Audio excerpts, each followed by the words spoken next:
Hey guys, and welcome back to building the Quakertown in Southern. Right now, we're just kind of moving on where we kind of left off at the airport and finishing up the details on the airport. It will be a little bit of a shorter episode today, just purely because I haven't had all the time in the world to record footage, but I was able to get some. One thing I wanted to illustrate here and want to bring up, you notice I was having issue there with the terrain leveler that allows you to level the terrain to the roadway. Well, one way to get around that is to simply lower the terrain around with the lower terrain tool in just that little specific area, and to do it with like a quick click. And if it doesn't go the first time, maybe it'll go to the second or third. The reason for that is Train Simulator Classic's terrain system isn't, I'm not going to say it's not great, because it's definitely better than nothing, and it's definitely at least workable, but it's not the most precise terrain system in the world. You can import real life terrain, but that can only get you so far, and because it works on an 8 meter by 8 meter grid, there's only certain points you can adjust to adjust the height. So just a little trick to try and get the terrain to stop going through the taxiway there is just briefly lower it and the like. Some may say that decreases the realism because the roadway is not attached, or the taxiway is not attached to the ground. And I would agree. However, again, we have to kind of make do with what we have in this regard. But as you can see, the airport's coming along. We have hangars and things of that nature. But moving on, we're actually going to move down near the town of Telford.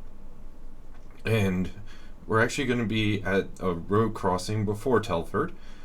Just to kind of fill out this area, this is one of the road crossings that I didn't really have fully laid out.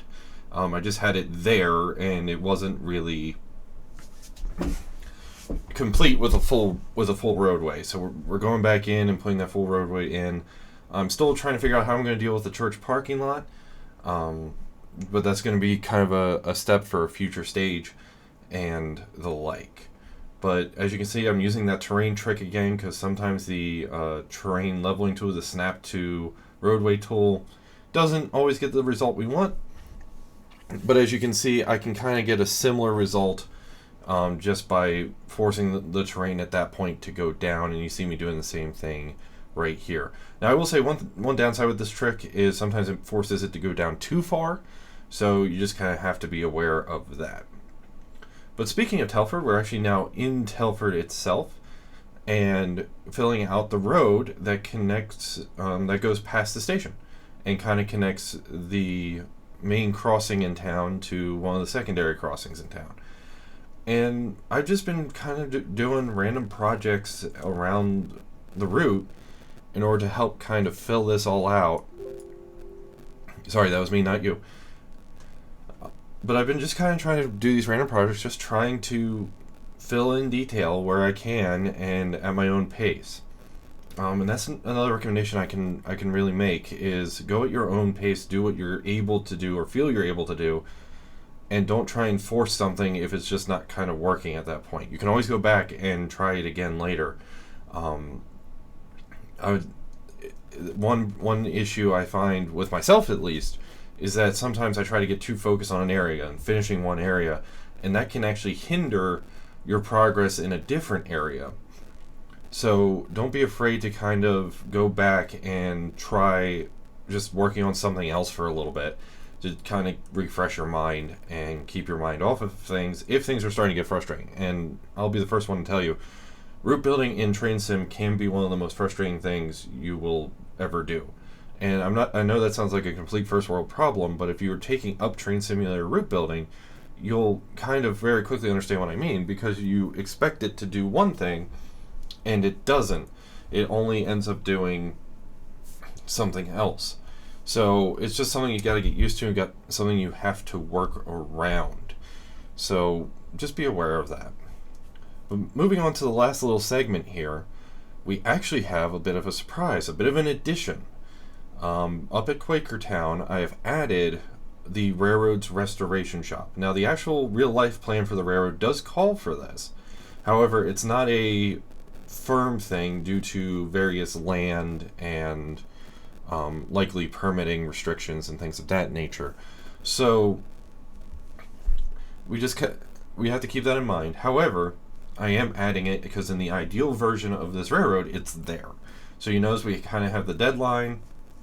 We have a repair in place track, or a RIP track as it's commonly known. And we have a 2-stall restoration shop and maintenance shop. And the reason the plan kind of calls for this is the main engine house in Quakertown, I think we can all agree, is kind of small. It's not really big enough to fully support the maintenance requirements and the restoration requirements of the railroad. And so that's the reason the plan kind of calls for this restoration shop to be built, so that way the railroad has the facilities to take care of the equipment and even maybe take care of some outside equipment. Part of the long-term vision of this is that the railroad would be able to do maybe Amtrak certified restorations on passenger cars, and well, they need a place to do that if that's part of the vision. So that's what this shop is.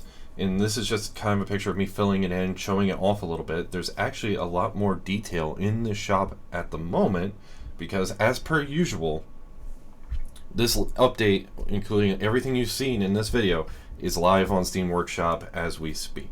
So I hope you guys enjoyed this small little update. I hope to get back in the saddle with these updates here soon. We do have a route tour coming up here soon as well, so I'm going to try and get that filmed. Maybe maybe an episode or two of Real Trains coming out as well. But with that, if you like what you see, hit the like button. Don't forget to subscribe. And I hope everyone has a wonderful few weeks ahead. And I'll see you next time.